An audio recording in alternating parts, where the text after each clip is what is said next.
Hello and welcome to Chabot News for May 18th. I'm Jacob Alcazar, and in today's news, Bernie Sanders is having a rally in San Jose. Eric will bring us the latest on Serena Williams' dog food incident, and Victor will give us a scoop on the Warriors and Sharks. All that and more on Chabot College News.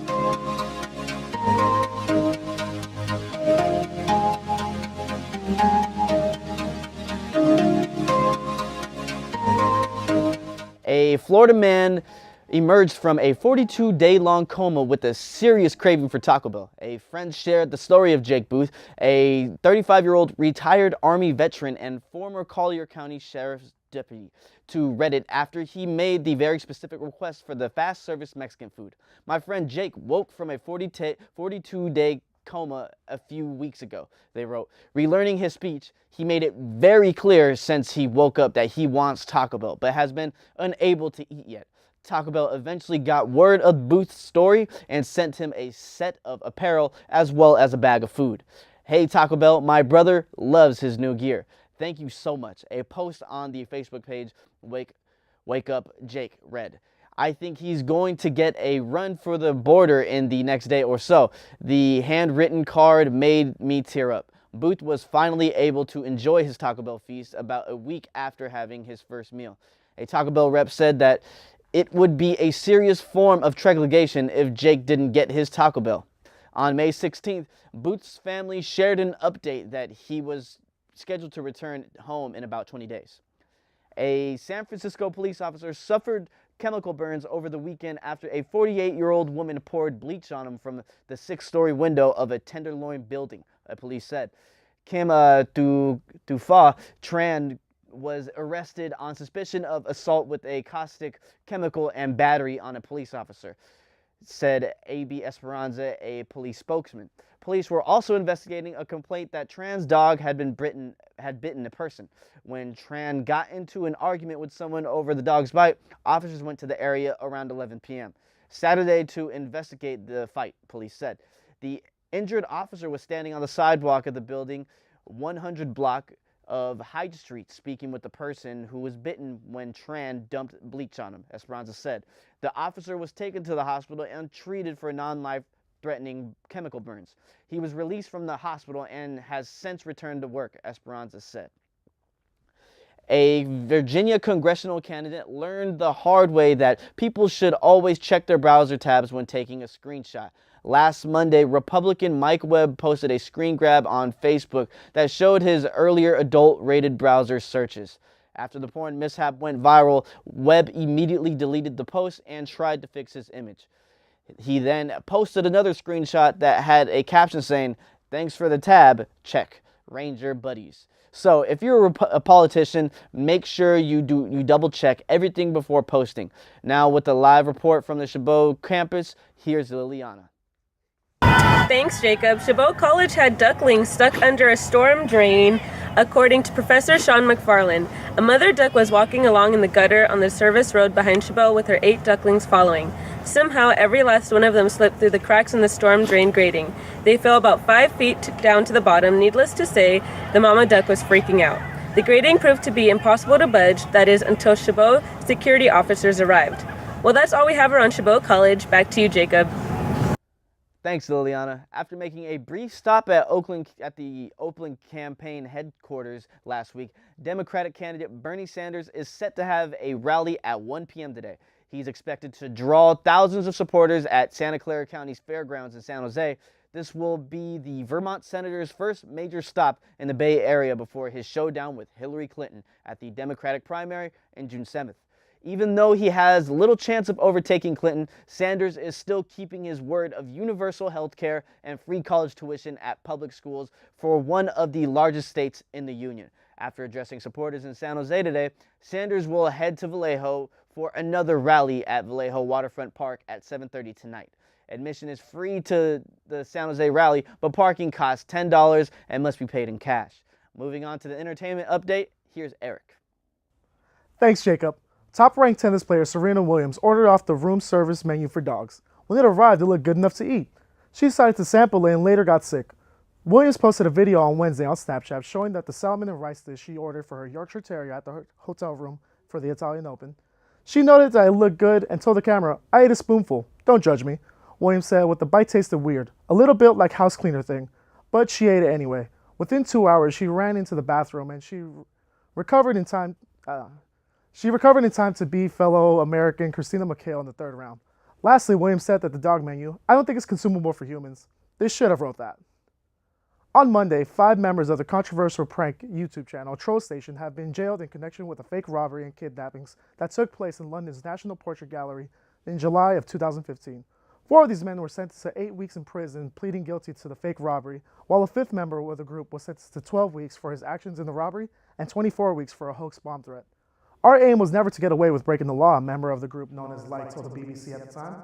The Troll Station YouTube channel currently has over 720,000 subscribers, but with the growing pressures of making bigger and crazier pranks, they were made an example of. This is a warning to anyone trying to make any sort of realistic pranks in the future. For our next segment, here's an interview I did with an up-and-coming artist from San Ramon. What's up, everyone? It's your boy Big Easy in the building, and I'm right here. I'm with my boy, the fabulous Chase Fitzgibbon, aka Delta V. Delta V, how you doing? I'm doing good. So you're a very talented musician. Let the people know, what instruments do you play? I started off playing bass, electric bass. I moved on to upright bass, and then I started relatively picking up instruments on that route. Started playing guitar. I play violin, cello, kind of play the keyboard, banjo, mandolin, anything with strings. With the long list of instruments that Chase plays, he is also an up-and-coming music producer, working on various projects at the same time. Yes, my main form of producing music at the moment is through video game scores, and I'm trying to move into film scoring. I have a demo reel up, but I need to actually get more hands-on experience with film. That sounds solid, man.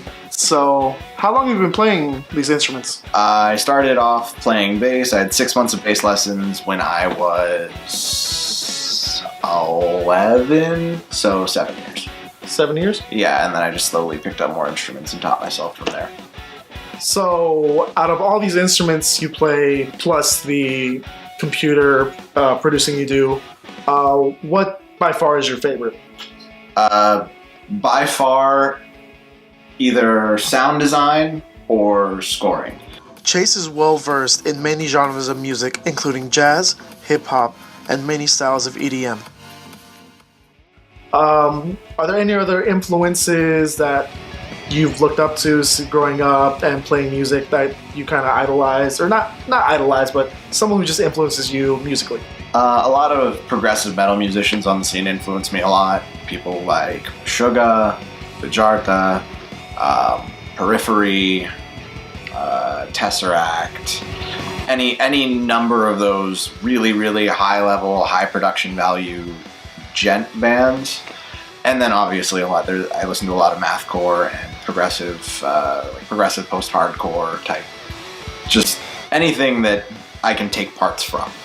It's mainly about taking the feels from those genres and less about the actual bands. One question I have for you, me being your friend and in a band with you, why do you have so many bass drum kicks in the music you make? Because if you don't have that many bass drum kicks, how am I supposed to line up the guitars? It all has to be on one. You have to have one giant audio spike, or it's not a song. But you make bass drum hits that don't make sense. They don't have to make sense because you're a computer. Hey, I'm a computer, Mom. You can't just listen. Okay, drummer steps on stage, hit the crash cymbal a couple times, you go through your sound check, and we hit play. Why do you make me feel irrelevant? Always. Even from a young age, Chase knew that he was passionate about music, and through this passion, he looked to find answers inside of different genres of music. From a sound design aspect, I fell in love with music and like capturing feelings. I was always kind of told I was like a sensitive kid. I cried about everything when I was really young. I'm sorry. And I liked that you could do.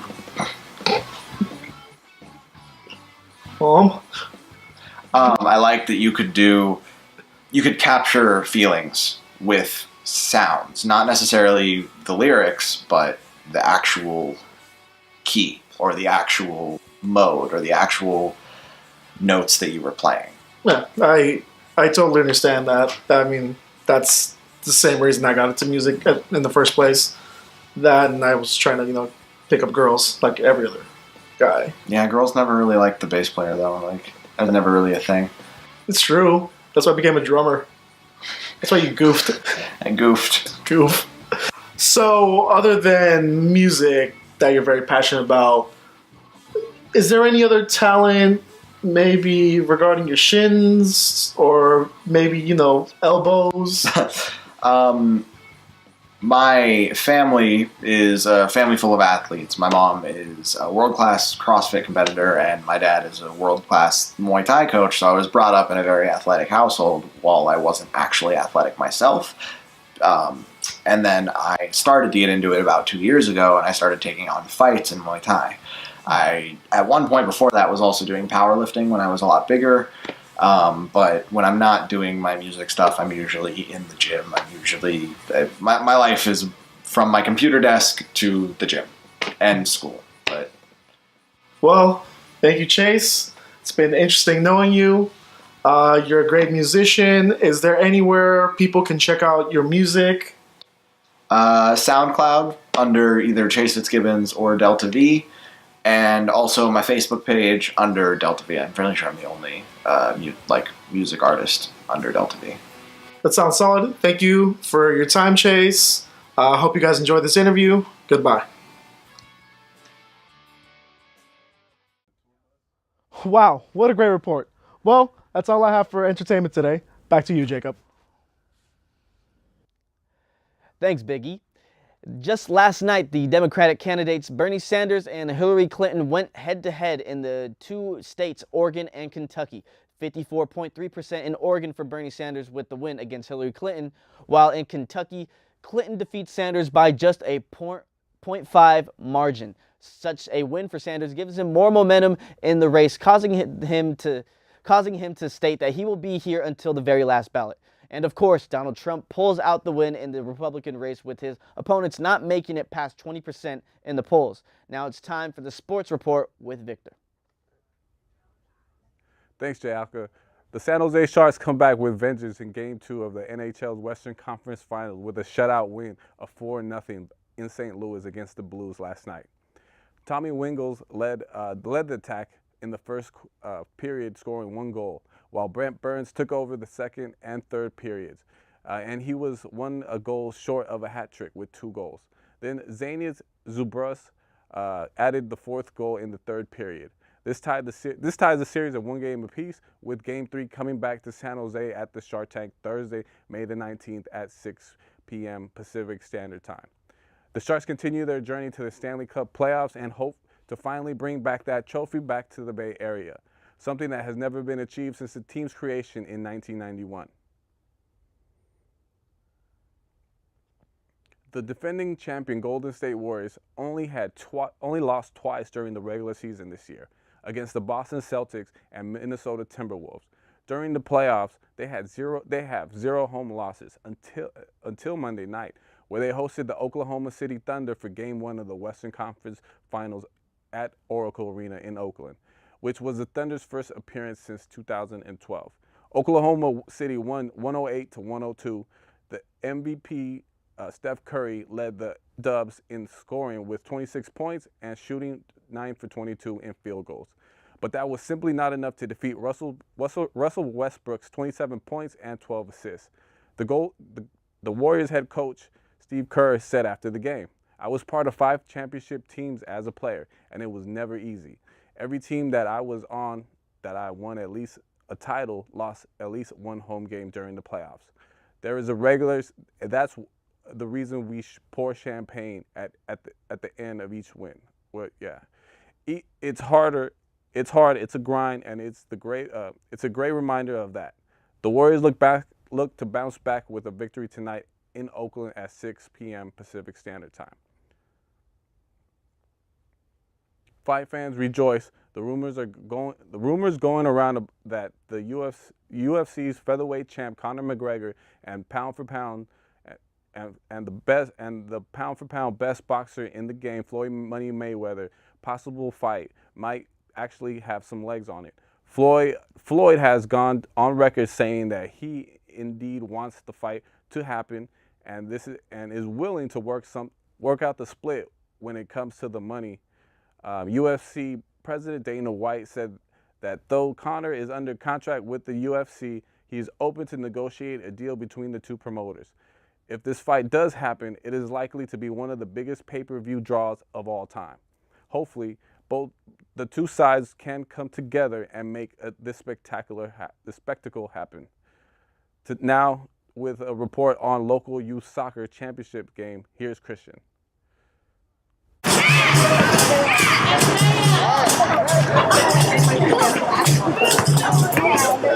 This is a beautiful day in Oakland, California. We are here at the championship game between the ascending Sunset Warriors and the Carmen Flores. Carmen Flores won the losers bracket, which qualified them to face the Sunset Warriors, and after an intense game and penalty shootout to break the tie, the Sunset Warriors came out on top and are now back-to-back champions. Here we have an interview from one of the players. I feel good. We did good teamwork and we made goals, a lot of goals, and yeah, we're good. And their coach, Luis Diaz. It was a good game. It was very competitive. I'm proud of my team and how they pulled out the win.